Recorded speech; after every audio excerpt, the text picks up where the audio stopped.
வணக்கம், காஞ்சிகேத்தன் பேசுகிறேன். Happy Monday. எப்படி இருக்கீங்க? நம்ம இன்னைக்கு ஹலோ வணக்கங்க.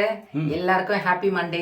ஓகே. சிவபெருமானோட பிளெஸிங்ஸ் நம்ம எல்லாருக்கும் கிடைக்கணும்னு சொல்லிட்டு சரி. எல்லாருக்காகவும் நம்ம ப்ரேயர் பண்ணிக்கலாம். ஓகே. எல்லாரும் ஆரோக்கியமா இருக்கணுங்க. ஏன் ஃபர்ஸ்ட் ஆரோக்கியத்தை சொல்றேன்னா, எல்லாருமே இந்த பனிக்காலத்துல ஏதோ ஒன்று சொல்லிட்டு இருக்கிறோம்.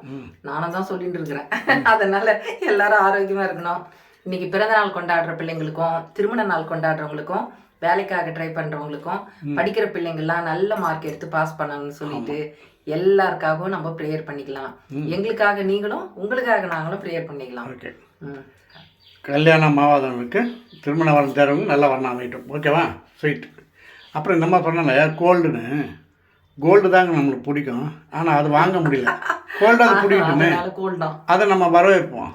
வெயில் வந்து அது போகுதுன்றான். ஓகேவா? ஜாலியாக எடுத்துப்போம். என்ன மாதிரி என்ஜாய் பண்ணியாச்சா? அவ்வளோதான். இன்னைக்கு வந்து வரகு உப்புமாங்க. சூப்பர். பாருங்க, வரகு உப்புமா. இது நல்ல ஒரு 4-5 விசில் வைங்க. அப்பதான் வந்து இது நல்லா வெந்த மாதிரி வரும். இல்லைன்னா கொஞ்சம் நொய்யா தெரியுது, வேற ஒன்றும் இல்லை. ஆனா வெந்துருது. இன்னைக்கு வந்து சவு சாம்பாருங்க. பெங்களூர் கத்திரிக்காய். ஓகே.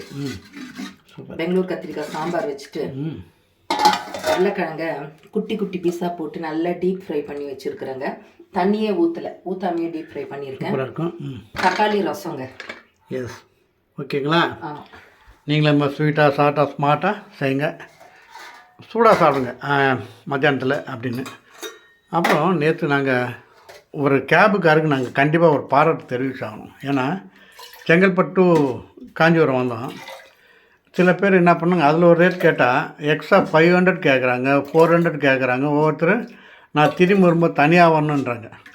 ஆனால் நேற்று எங்களுக்கு புக் பண்ணவங்க அதில் வந்து 800 தான் காமிச்சிது. மேலே ஒரு பைசா கூட கேட்கல. ரொம்ப ஜாலியாக, அதாவது அவர் பாட்டு கொஞ்சம் ஃப்ரீயாக வந்தார். நானும் வந்துட்டு எக்ஸ்ட்ரா கொடுங்கன்னா ஒன்றும் வேண்டாம் சார், நீங்கள் எனக்கு ஸ்டார் மட்டும் போடுங்க போதும், என்னோடய சர்வீஸ் எடுத்துன்னு கேட்பாங்க, அதை மட்டும் போடுங்கனாரு. பார்த்தா அதில் 5 ஸ்டார் இருந்தது. 5 ஸ்டாருக்கு மேலே இருந்தால் போடுறேன்பான்னு. இல்லை அதே போதும் சொல்லிட்டு போயிட்டார். இதை மாதிரி கேப் டிரைவர்கள் ரொம்ப ரொம்ப கஷ்டம். இதில் வந்து 10ல் ஒரு 2 பேர் இருக்காங்க. இப்படி மீதி பேர்லாம் எக்ஸ்ட்ரா பைசா கேட்டால் தான் வராங்க. சில பேர் நான் தனியாக வரணும், திரும்பி வருமானறாங்க. அதுக்கு நம்ம துணையாக வர முடியுமா? முடியாது. அதனால் அந்த கேப் டிரைவருக்கு பாராட்டு தெரிவிச்சுங்க. நல்லா இருக்கட்டும் அவர். ஓகேவா? அப்புறம் இன்னொன்று, நம்ம மறக்கணும், நம்ம மூளை இருக்குது பாருங்கள், மறக்கணும்னு நினைக்கிறதெல்லாம் நினைவு வச்சுக்கும். மறக்காமல் இருக்கிறதெல்லாம் மறந்துடும். இதுதான் நம்ம பிரெயினுடைய முக்கியமான வேலை. இதை படிச்சுட்டு சீக்கிரம் நீங்களும் மறந்துடுங்க. மறதியும் சில நேரத்தில் நல்லதாக இருக்கும். அதுக்காக சொல்கிறேன். லைக் பண்ணுங்கள், ஷேர் பண்ணுங்கள், சப்ஸ்கிரைப் பண்ணுங்கள்.